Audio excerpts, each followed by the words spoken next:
પ્રકરણ 5 સપુષ્પી વનસ્પતિઓની બાહ્યકાર વિદ્યા morphology of flowering plants ઉચ્ચ વનસ્પતિઓની રચનાની વિસ્તૃત હારમાળા આપણને મંત્રમુગ્ધ કરવામાં કદી નિષ્ફળ નહીં જાય. તેમ છતાં આવૃત્ત બીજધારી વનસ્પતિઓની રચના કે બાહ્યકાર વિદ્યામાં આવી વિશાળ વિવિધતા દર્શાવે છે. તેઓ મૂળ, પ્રકાંડ, પર્ણ, પુષ્પ અને ફળ વગેરેની હાજરીથી વર્ગીકૃત કરાય છે. પ્રકરણ 2 અને 3માં બાહ્યકાર વિદ્યાકીય અને અન્ય લાક્ષણિકતાઓને આધારે વનસ્પતિઓના વર્ગીકરણ વિશે વાત કરી. કોઈપણ ઉચ્ચ વનસ્પતિ કે કોઈપણ સજીવના દ્રવ્યના વર્ગીકરણ અને સમજ વિશેના સફળ પ્રયાસ માટે આપણે પ્રમાણિત શબ્દાવલી અને પ્રમાણિત વ્યાખ્યાઓ વિશે જાણવાની આવશ્યકતા છે. આપણે વનસ્પતિઓના વિવિધ ભાગોમાં રહેલી શક્ય વિવિધતાઓ જોવા મળતા તેમના પર્યાવરણ તરફના અનુકૂલનો વિશે પણ જાણવાની જરૂર છે. દાખલા તરીકે વિવિધ નિવાસનો, રક્ષણ, આરોહણ, ખોરાક સંગ્રહ વગેરે માટેના વનસ્પતિઓના અનુકૂલનો. જો તમે કોઈપણ નીંદણ જમીનમાંથી બહાર ખેંચશો તો તમે જોશો કે તેઓ બધા મૂળ, પ્રકાંડ અને પર્ણ ધરાવે છે. તેઓ પુષ્પ અને ફળ પણ ધરાવી શકે છે. સપુષ્પ વનસ્પતિઓનો ભૂમિગત ભાગ મૂળતંત્ર છે, જ્યારે જમીનથી ઉપરનો ભાગ એ પરોહતંત્ર બનાવે છે. મૂળ મોટાભાગની દ્વિદળી વનસ્પતિઓમાં ભ્રૂણ મૂળ, આદિ મૂળ પ્રલંબન પામી પ્રાથમિક મૂળની રચના થાય છે કે જે જમીનની અંદર વૃદ્ધિ પામે છે. તે ઘણી રીતે ગોઠવાયેલા પાર્શ્વીય મૂળ લેટરલ રૂટ ધરાવે છે, જે દ્વિતીયક, તૃતીયક મૂળ તરીકે ઓળખાય છે. પ્રાથમિક મૂળ અને તેની શાખાઓ સોટીમય મૂળતંત્રનું નિર્માણ કરે છે, જે રાઈન વનસ્પતિમાં જોવા મળે છે. એકદળી વનસ્પતિઓમાં પ્રાથમિક મૂળ અલ્પજીવી અને તેને બદલે તે જગ્યાએ બીજા ઘણા મૂળ ઉદ્ભવે છે. આ મૂળ પ્રકાંડના તલ ભાગેથી ઉત્પન્ન થાય છે અને તંતુમય મૂળ તંત્ર નિર્માણ કરે છે, જે ઘઉં જેવી વનસ્પતિઓમાં જોવા મળે છે. ઘાસ, મોન્સ્ટેરા અને વડ વૃક્ષ જેવી કેટલીક વનસ્પતિઓમાં ભ્રૂણ મૂળ સિવાયના ભાગોમાંથી મૂળ વિકાસ પામે છે અને તેમને આગંતુક કે અસ્થાનિક મૂળ કહે છે. મૂળતંત્રના મુખ્ય કાર્યો જમીનમાંથી પાણી અને દ્રવ્યનું શોષણ, વનસ્પતિના અન્ય ભાગોને જકડી રાખવા, સંચિત પોષક દ્રવ્યોનો સંગ્રહ અને વનસ્પતિના વૃદ્ધિ નિયામકોનું સંશ્લેષણ કરવું વગેરે છે. મૂળના પ્રદેશો. મૂળ તેની ટોચના ભાગે મૂળ ટોપ કહેવાતી ટોપચા કે અંગુલિત આંગળીની ટોચે સોય ન વાગે તે માટે પહેરાતી ધાતુની અંગૂઠી જેવી રચના દ્વારા આવૃત છે. તે મૂળ જમીનમાં આગળ વૃદ્ધિ પામે ત્યારે તેની નાજુક ટોચને રક્ષણ આપે છે. અમુક મિલીમીટર જેટલો મૂળ ટોપનો વિસ્તાર વર્ધનશીલ ક્રિયાવિધિ પ્રદેશ છે. આ પ્રદેશના કોષો ખૂબ જ નાના, પાતળી દિવાલ અને ઘટ્ટ જીવરસ ધરાવે છે. તેઓ વારંવાર વિભાજન પામે છે. આ પ્રદેશ નજીકના કોષો ત્વરિત પ્રલંબન વિસ્તૃતીકરણ પામે છે અને મૂળની લંબાઈમાં વૃદ્ધિ માટે જવાબદાર છે. આ પ્રદેશને વિસ્તરણ પ્રદેશ કહે છે. વિસ્તરણ પ્રદેશના કોષો ક્રમશઃ વિભેદિત અને પરિપક્વ થાય છે. આથી વિસ્તરણ પ્રદેશના નિકટવર્તી વિસ્તારને પરિપક્વન પ્રદેશ કહે છે. આ વિસ્તાર પૈકીના કેટલાક અધિસ્તરીય કોષો ખૂબ જ બારીક અને નાજુક દોરી જેવી પાતળી રચનાઓ ધરાવે છે, જેને મૂળ રોમ કહે છે. આ મૂળ રોમ જમીનમાંથી પાણી અને દ્રવ્યોનું શોષણ કરે છે. મૂળના રૂપાંતરણો. કેટલીક વનસ્પતિઓમાં મૂળ તેમની આકાર તથા રચના બદલે છે અને પાણી તથા દ્રવ્યોના શોષણ સિવાયના કાર્યો માટે રૂપાંતરિત થાય છે. તેઓ આધાર, ખોરાકના સંગ્રહ અને શ્વસન માટે રૂપાંતરિત થાય છે. ગાજર અને સલગમમાં સોટીમય અને સક્કરિયાના અસ્થાનિક મૂળ કદમાં મોટા બની ફૂલે છે અને ખોરાક સંગ્રહ કરે છે. શું તમે કેટલાક વધુ આવા ઉદાહરણો આપી શકો છો? શું તમને ક્યારેક આશ્ચર્ય થયું છે કે વડમાં આધાર આપતી લટકતી આ રચનાઓ શું છે? આ રચનાઓને સ્તંભ મૂળ કહે છે. આ જ રીતે મકાઈ અને શેરડીમાં પ્રકાંડ મૂળ ધરાવે છે, જે પ્રકાંડની નીચેની ગાંઠોમાંથી ઉદ્ભવે છે. તેમને અવલંબન મૂળ કહે છે. દલદલ વિસ્તારમાં વિકાસ પામતી રાઇઝોફોરા જેવી કેટલીક વનસ્પતિઓમાં ઘણા મૂળ જમીનમાંથી બહાર આવે છે અને ઉપર તરફ અનુલંબન રીતે વિકાસ પામે છે. આવા મૂળને શ્વસન મૂળ કહે છે. શ્વસન માટે ઓક્સિજન મેળવવામાં મદદરૂપ છે. પ્રકાંડ. એવી કઈ લાક્ષણિકતાઓ છે કે જે પ્રકાંડને મૂળથી જુદું પાડે છે? પ્રકાંડ એ શાખાઓ, પર્ણો, પુષ્પો અને ફળ ધારણ કરતો અક્ષનો ઉદ્ધવગામી ભાગ છે. તે અંકુરિત બીજના ભ્રૂણાગ્રમાંથી વિકસે છે. પ્રકાંડ એ આંતરગાંઠો ધરાવે છે. પ્રકાંડનો વિસ્તાર કે જ્યાં પર્ણો ઉદ્ભવે છે તેને ગાંઠ કહે છે, જ્યારે બે ગાંઠ વચ્ચે રહેલો વિસ્તાર આંતરગાંઠ છે. પ્રકાંડ કલિકાઓ ધારણ કરે છે કે જે અગ્રીય કે કક્ષીય હોઈ શકે છે. પ્રકાંડ સામાન્ય રીતે તરુણ હોય ત્યારે લીલું અને પછીથી ઘણીવાર કાષ્ટીય અને ઘેરા કથ્થાઈ રંગનું બને છે. પ્રકાંડનું મુખ્ય કાર્ય પર્ણ, પુષ્પ, ફળ ધરાવતી શાખાઓનો પ્રસાર કરવાનું છે. તે પાણી, ખનિજ દ્રવ્ય અને પ્રકાશ સંશ્લેષણ કરતા પદાર્થોનું વહન કરે છે. કેટલાક પ્રકાંડ ખોરાકનો સંગ્રહ, આધાર, રક્ષણ અને વાનસ્પતિક પ્રસર્જનના કાર્ય રજૂ કરે છે. પ્રકાંડના રૂપાંતરણો. પ્રકાંડ હંમેશા લાક્ષણિક રીતે અપેક્ષિત હોય તેવા સામાન્ય લગતા જ કાર્યો કરતા નથી. તેઓ જુદા જુદા કાર્યો માટે પણ રૂપાંતરિત છે. બટાટા, આદુ, હળદર, જમીનકંદ, અળવી વગેરેના ભૂગર્ભીય પ્રકાંડ તેમના ખોરાક સંગ્રહ માટે રૂપાંતરિત થયેલા છે. તેઓ વૃદ્ધિ પામવા માટેની પ્રતિકૂળ પરિસ્થિતિમાં ઉછેર પામવા મદદ કરતા અંગ તરીકે પણ ભાગ ભજવે છે. પ્રકાંડ સૂત્રો કે જે કક્ષ કલિકાઓમાંથી વિકાસ પામે છે તેઓ પાતળા તથા કુંતલાકાર રીતે અમડાયેલ હોય છે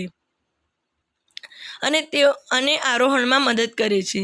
દાખલા તરીકે તુંબરો, કાકડી, કોળું, તરબૂચ અને દ્રાક્ષનો વેલો આવા ઉદાહરણો છે. પ્રકાંડની કક્ષ કલિકા ક્યારેક કાષ્ટીય, સીધી અને તીક્ષ્ણ પ્રકાંડ કંટકોમાં પણ રૂપાંતરિત થઈ શકે છે.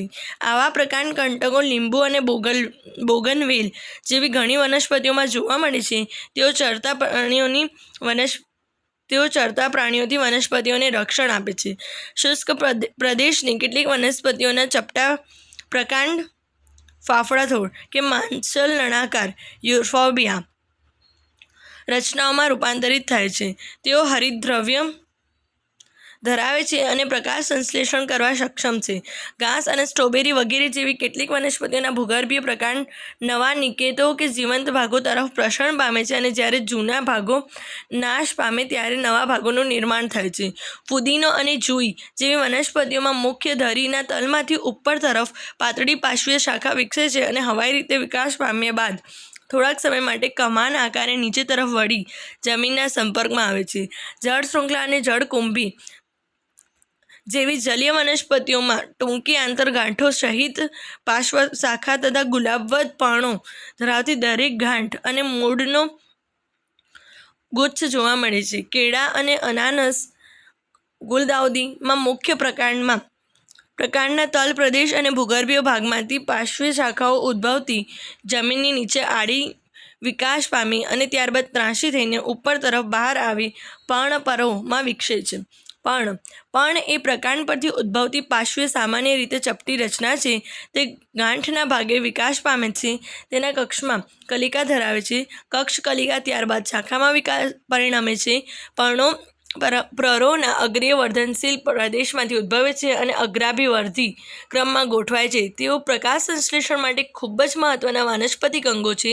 લાક્ષણિક પર્ણ મુખ્ય ત્રણ ભાગો ધરાવે છે: પર્ણતલ, પર્ણદંડ અને પર્ણફલક.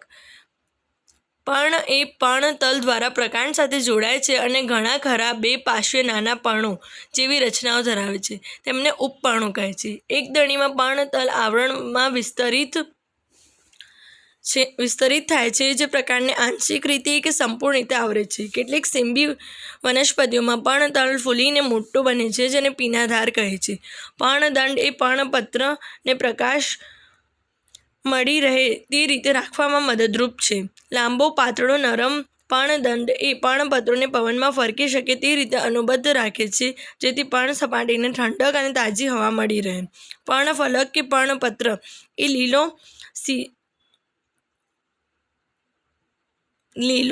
શિરાઓ અને શિરિકાઓ સાથેનો પર્ણનો વિસ્તરિત ભાગ છે. પર્ણફલક હંમેશા મધ્યસ્થ ભાગે મુખ્ય શિરા ધરાવે છે કે જે મધ્ય શિરા તરીકે ઓળખાય છે. શિરાઓ પર્ણપત્રને દ્રઢતા બક્ષે છે અને પાણી, દ્રવ્યો, પોષક પદાર્થોના વહનનો માર્ગ બનાવે છે. આકાર, કિનારી, પર્ણાગ્ર સપાટી અને પર્ણફલકનું વિસ્તરિત છેદન જુદા જુદા પર્ણોમાં જુદું જુદું હોય છે. શિરા વિન્યાસ. પર્ણફલકમાં શિરાઓ અને શિરિકાઓની ગોઠવણીને શિરાવિન્યાસ કહે છે. જ્યારે શિરાઓ જાળી જેવી રચના બનાવે છે તેને જાલાકાર શિરાવિન્યાસ કહે છે, અને જ્યારે શિરાઓ એકબીજાને સમાંતરે હોય છે તેને સમાંતર શિરાવિન્યાસ કહે છે. દ્વિદળી વનસ્પતિઓના પર્ણો સામાન્ય રીતે જાલાકાર શિરાવિન્યાસ ધરાવે છે, જ્યારે સમાંતર શિરાવિન્યાસ એ મોટાભાગની એકદળી વનસ્પતિઓની ખાસિયત છે. પર્ણોના પ્રકારો: પર્ણફલક સંપૂર્ણ હોય ત્યારે અથવા જ્યારે પર્ણફલક છેદિત હોય પરંતુ છેદન મધ્ય શિરા સુધી અટકેલું ન હોય તો તે સાદું પર્ણ તેમ કહેવાય. જ્યારે પર્ણફલકનું છેદન મધ્ય શિરા સુધી પહોંચે છે ત્યારે તે પર્ણફલકને ઘણી પર્ણિકાઓમાં વિભાજિત કરે છે. તેવા પર્ણને સંયુક્ત પર્ણ કહે છે.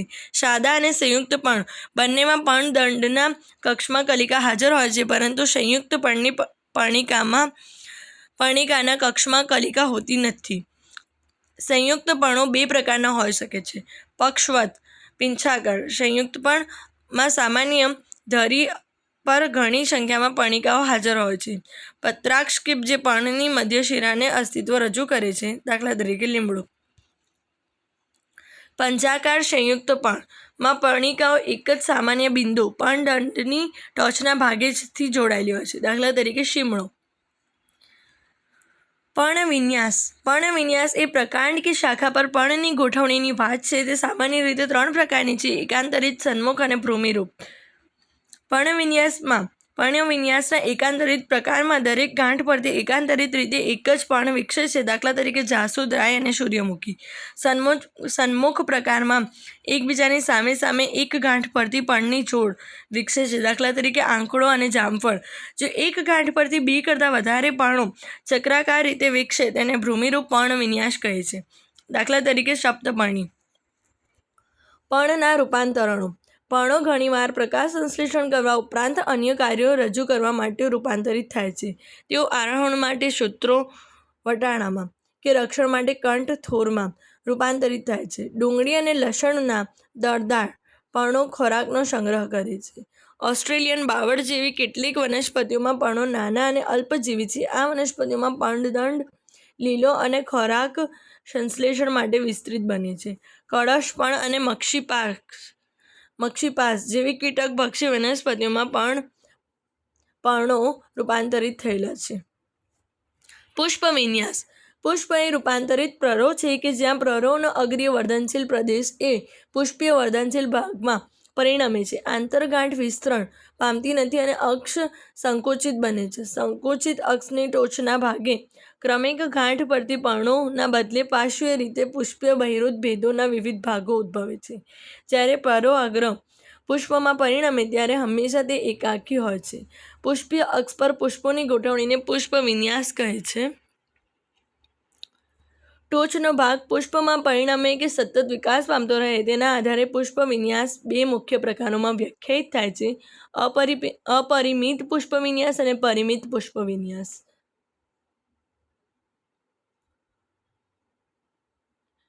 અપરિમિત પુષ્પવિન્યાસમાં મુખ્ય અક્ષ સતત વિકાસ પામતો રહે છે અને અનુક્રમિત અગ્રાભિવર્ધી ક્રમમાં પાર્શ્વીય રીતે પુષ્પો ઉદ્ભવે છે. પરિમિત પ્રકારના પુષ્પવિન્યાસમાં મુખ્ય અક્ષ પુષ્પોમાં રૂપાંતર થાય છે, આથી તે વૃદ્ધિમાં મર્યાદિત છે. પુષ્પો તલાભિસારી ક્રમમાં ઉદ્ભવે છે.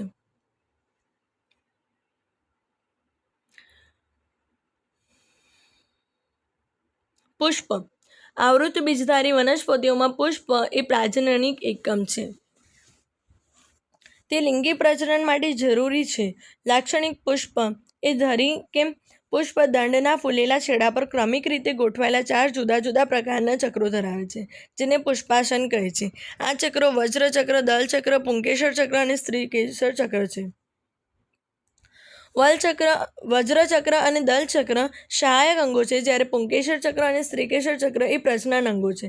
લીલી જેવી કેટલીક વનસ્પતિઓમાં વજ્રચક્ર અને દલચક્ર જુદા જુદા નથી, તેથી તેને પરિપુષ્પ ચક્ર કહે છે. જ્યારે પુષ્પ પુંકેસર ચક્ર અને સ્ત્રીકેસર ચક્ર એમ બંને ધરાવે તે ત્રિલિંગી છે. પુષ્પ ફક્ત પુંકેસરો અથવા ફક્ત સ્ત્રીકેસરો ધરાવે તો તે એકલિંગી છે. સમમિતિમાં પુષ્પ નિયમિત, અર્ય કે અનિયમિત ત્રિપાર્શ્વ હોઈ શકે છે.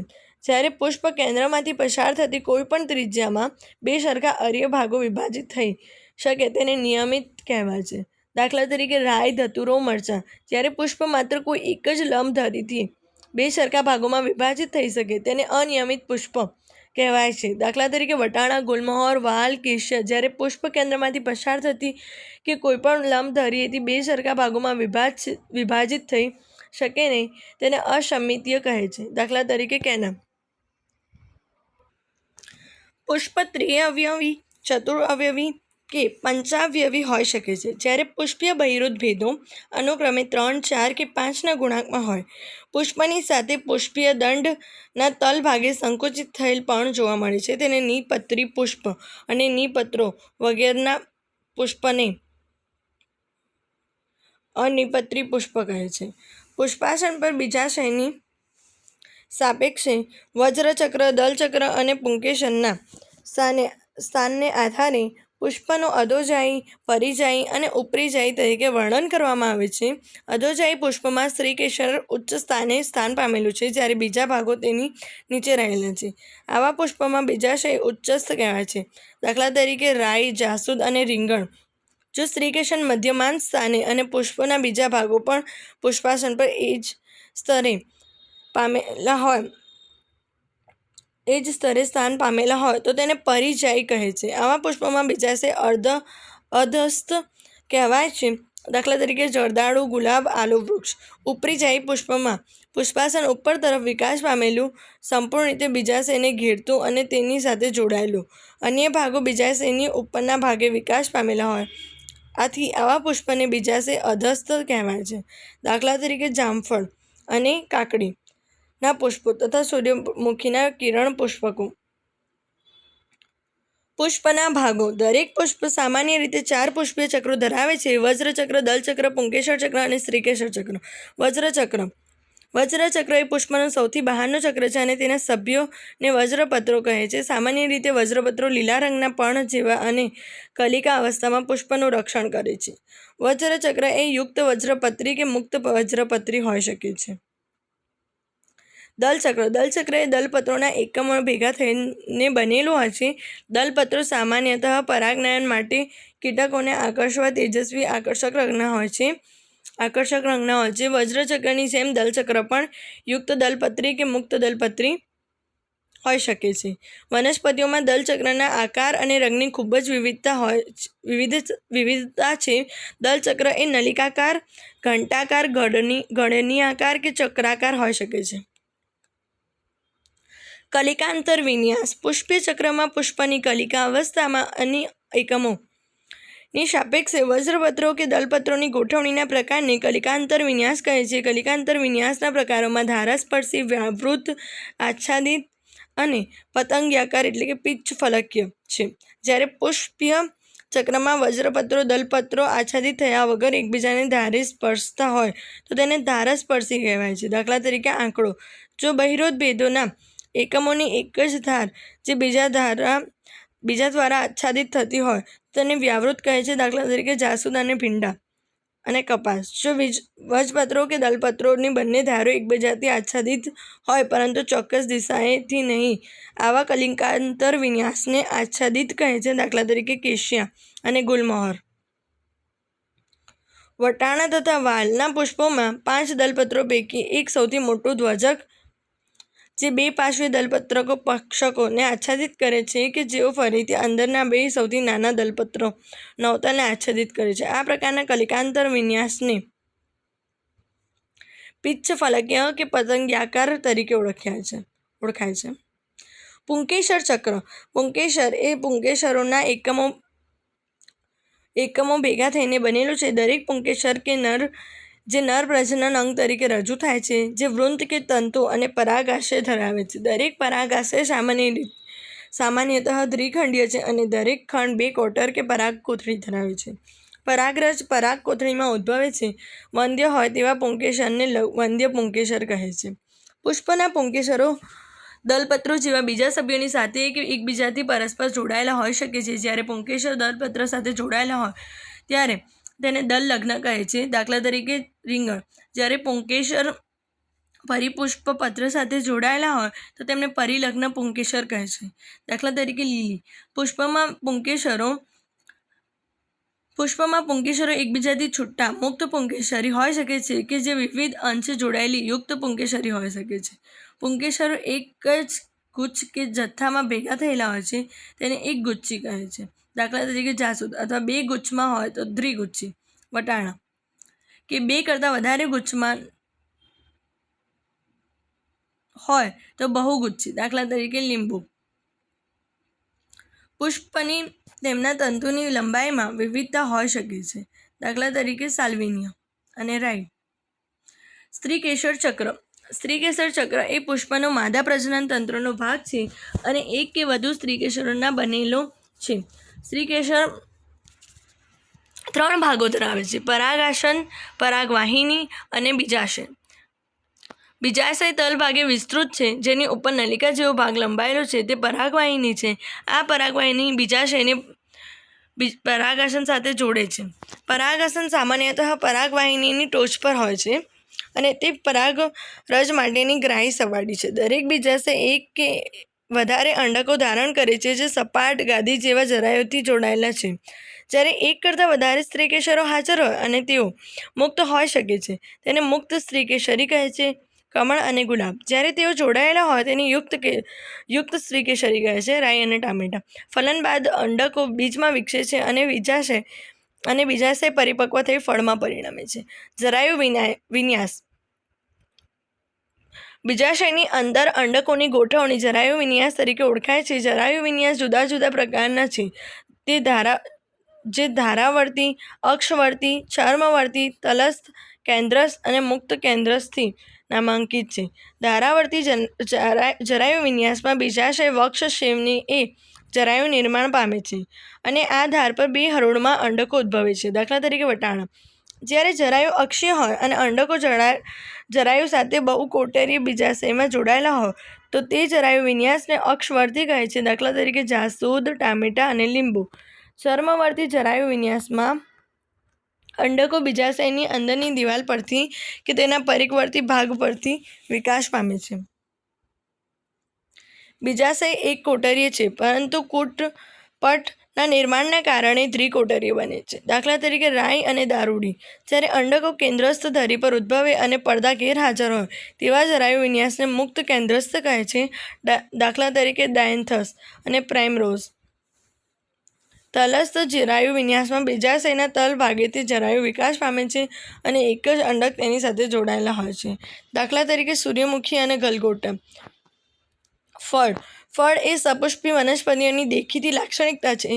તે ફલન બાદ વિકાસ પામેલું પરિપક્વ કે પાકેલું બીજાશય છે. જો બીજાશયના ફલન વગર ફળનું નિર્માણ થાય તો તેને અપરાગિત ફળ કહે છે. સામાન્ય રીતે ફળ એ ફલાવરણ અને બીજ ધરાવે છે. ફલાવરણ શુષ્ક કે માંસલ હોય છે. જ્યારે ફલાવરણ જાડું અને માંસલ હોય ત્યારે તે બહારનું બાહ્ય ફલાવરણમાં મધ્યમાં મધ્ય ફલાવરણ અને અંદર અંતઃ ફલાવરણમાં વિભેદન પામે છે. કેરી અને નાળિયેરમાં ફળ અસ્ટિલા તરીકે ઓળખાય છે.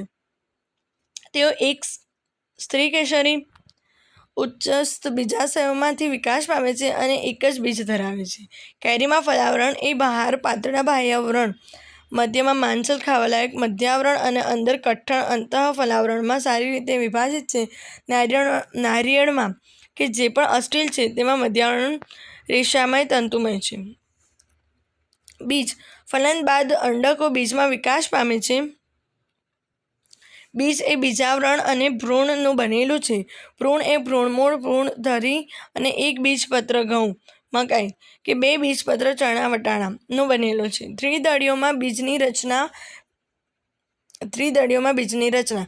બીજનું સૌથી બહારનું બીજને ઢાંકતું આવરણ એ બીજાવરણ છે. બીજાવરણ 2 સ્તરો ધરાવે છે: બહારનું બાહ્ય બીજાવરણ અને અંદરનું અંતઃ બીજાવરણ. નાભી કે બીજ કેન્દ્ર એ બીજાવરણ પર ચાઠા જેવી રચના કરે છે કે જે વિકાસ પામતા બીજનું ફળ સાથેનું જોડાણ દર્શાવે છે.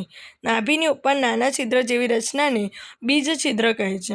બીજાવરણની અંદર ભ્રૂણ હોય છે, જે ભ્રૂણીય ધરી અને 2 બીજપત્રો ધરાવે છે. બીજપત્રો ઘણીવાર માંસલ અને સંચિત ખોરાક દ્રવ્યથી ભરેલા હોય છે. ભ્રૂણધરીના એક છેડે ભ્રૂણમૂળ અને બીજે છેડે ભ્રૂણાગ્ર હોય છે. એરંડી જેવા કેટલાક બીજમાં બેવડા ફલનને પરિણામે ભ્રૂણપોષનું નિર્માણ થાય છે, જે ખોરાક સંગ્રાહક પેશી છે. વાલ, ચણા અને વટાણા જેવી વનસ્પતિઓમાં પરિપક્વ બીજમાં ભ્રૂણપોષ ગેરહાજર હોય છે. આવા બીજને અભ્રૂણપોષી કહે છે. એકદળીઓના બીજની રચના. સામાન્ય રીતે એકદળીઓના બીજ ભ્રૂણપોષી છે, પરંતુ ઓર્કિડ જેવા કેટલાક અભ્રૂણપોષી છે. મકાઈ જેવી ધાન્ય વનસ્પતિઓમાં બીજાવરણ એ પાતળા છે. સામાન્યતઃ ફળની દિવાલ સાથે જોડાયેલા હોય છે. ભ્રૂણપોષ જથ્થામાં છે અને ખોરાક સંગ્રહ કરે છે. ભ્રૂણપોષને બહારથી આવૃત કરતું તેનાથી ભ્રૂણને અલગ કરતું એક પ્રોટીનનું સ્તર આવેલું છે. તેને સમિતાય સ્તર કહે છે. ભ્રૂણ નાનો અને ભ્રૂણપોષના એક છેડા પર સ્થિત છે. તે એક મોટું અને ઢાલ આકારનું બીજપત્ર ધરાવે છે, જે વરુતિકા તરીકે ઓળખાય છે, અને ટૂંકી ધરી સાથે ભ્રૂણાગ્ર તથા ભ્રૂણમૂળ ધરાવે છે. ભ્રૂણાગ્ર અને ભ્રૂણમૂળ આવરણોથી ઢંકાયેલા હોય છે, જેમને અનુક્રમે ભ્રૂણાગ્ર ચોલ અને ભ્રૂણાગ્ર મૂળ ચોલ કહે છે. લાક્ષણિક સપુષ્પી વનસ્પતિઓનું અર્ધપ્રવિધીય વર્ણન.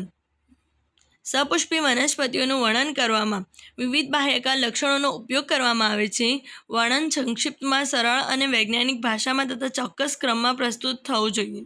વનસ્પતિના શરૂઆતના વર્ણનમાં તેમની પ્રકૃતિ તથા મૂળ, પ્રકાંડ અને પર્ણ જેવા વાનસ્પતિક લક્ષણો અને ત્યારબાદ પુષ્પીય લક્ષણો, પુષ્પવિન્યાસ અને પુષ્પીય ભાગોનું વર્ણન કરાય છે. વનસ્પતિના વિવિધ ભાગોનું વર્ણન કર્યા પછી પુષ્પચિત્ર અને પુષ્પસૂત્ર પ્રસ્તુત કરવામાં આવે છે. પુષ્પાકૃતિ કેટલીક સંજ્ઞાઓ દ્વારા પ્રસ્તુત કરાય છે. પુષ્પસૂત્રમાં નિપત્ર માટે BR, વજ્રચક્ર માટે K, દલચક્ર માટે C, પરિપુષ્પચક્ર માટે P, પુંકેસર ચક્ર માટે A, સ્ત્રીકેસર ચક્ર માટે G, ઉચ્ચસ્થ બીજાશય માટે G, નીચે અંડરલાઇન, અધસ્થ બીજાશય માટે G, અપર લાઇન, નર માટે, માદા માટે, ઉભયલિંગી માટે, નિયમિત માટે, અનિયમિત માટે જેવી પુષ્પની પ્રકૃતિ માટે સંજ્ઞાઓ વપરાય છે. કોષની અંદર રહેલા સંખ્યા જોડાણ સૂચવે છે, જ્યારે પુષ્પના ભાગોની સંજ્ઞા ઉપર લીટી દોરીને અભિલગ્નતા સૂચવાય છે. પુષ્પાકૃતિ એ પુષ્પના ભાગોની સંખ્યા, તેમની ગોઠવણી અને તેઓના એકબીજા સાથે સંબંધ વિશેની માહિતી પૂરી પાડે છે. પુષ્પની સાપેક્ષે માતૃઅક્ષની સ્થિતિ પુષ્પાકૃતિની ઉપર ટોચે ટપકા દ્વારા રજૂ થાય છે. વજ્રચક્ર, દલચક્ર, પુંકેસર ચક્ર અને સ્ત્રીકેસર ચક્ર ક્રમિક ચક્રોમાં દોરાય છે, કે જ્યાં વજ્રચક્ર એ સૌથી બહારનું અને સ્ત્રીકેસર ચક્ર સૌથી અંદર તરફ હોય છે. પુષ્પસૂત્ર એ વિવિધ ચક્રોના ભાગોની અંદર સંલગ્નતા, અભિલગ્નતા પણ દર્શાવે છે. આકૃતિમાં રાય વનસ્પતિ કુળ બ્રાસિકેસી ના પુષ્પાકૃતિ અને પુષ્પસૂત્ર પ્રસ્તુત કરેલ છે.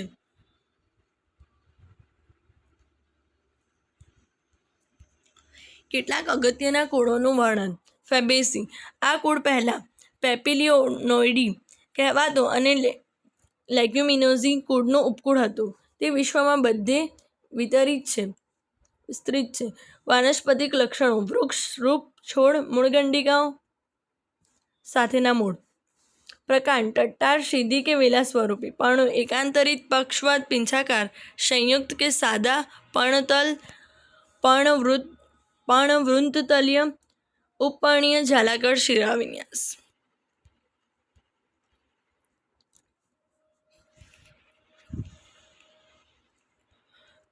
પુષ્પીય લક્ષણો: પુષ્પવિન્યાસ અપરિમિત, પુષ્પ દ્વિલિંગી અનિયમિત, વજ્રચક્રો વજ્રપત્રો 5, યુક્ત વજ્રપત્રી જોડાયેલા, આચ્છાદિત કલિકાંતર વિન્યાસ.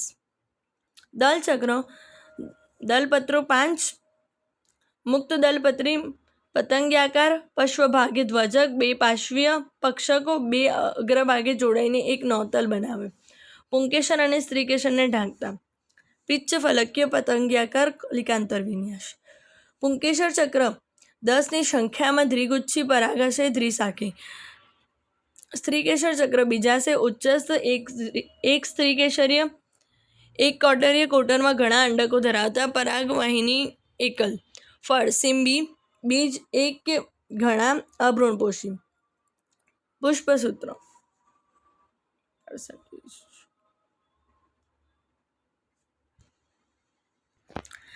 આર્થિક અગત્ય. આ કુળમાં સમાવેશિત ઘણી વનસ્પતિઓ ખોરાકનો સ્ત્રોત છે. ટામેટા, રીંગણ, બટાટા.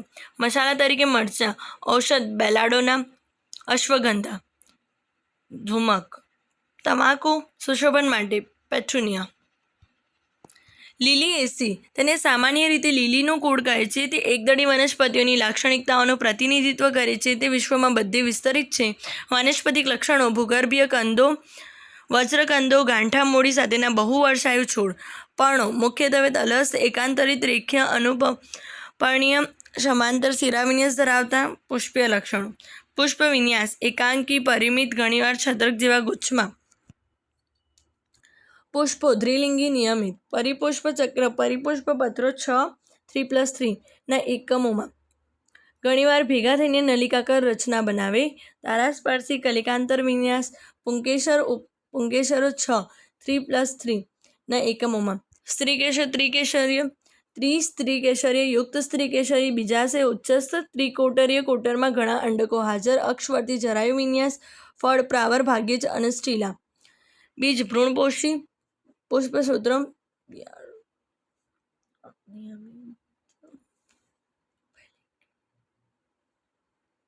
આર્થિક અગત્યતા. આ કુળમાં સમાવેશિત ઘણી વનસ્પતિઓ સારા સુશોભન માટે ઉપયોગી છે. ટ્યુલિપ, વચનાગ. ઔષધનો સ્ત્રોત: કુંવરપાઠું, શાકભાજી, સદાવરી અને કોલ્ચિકમ.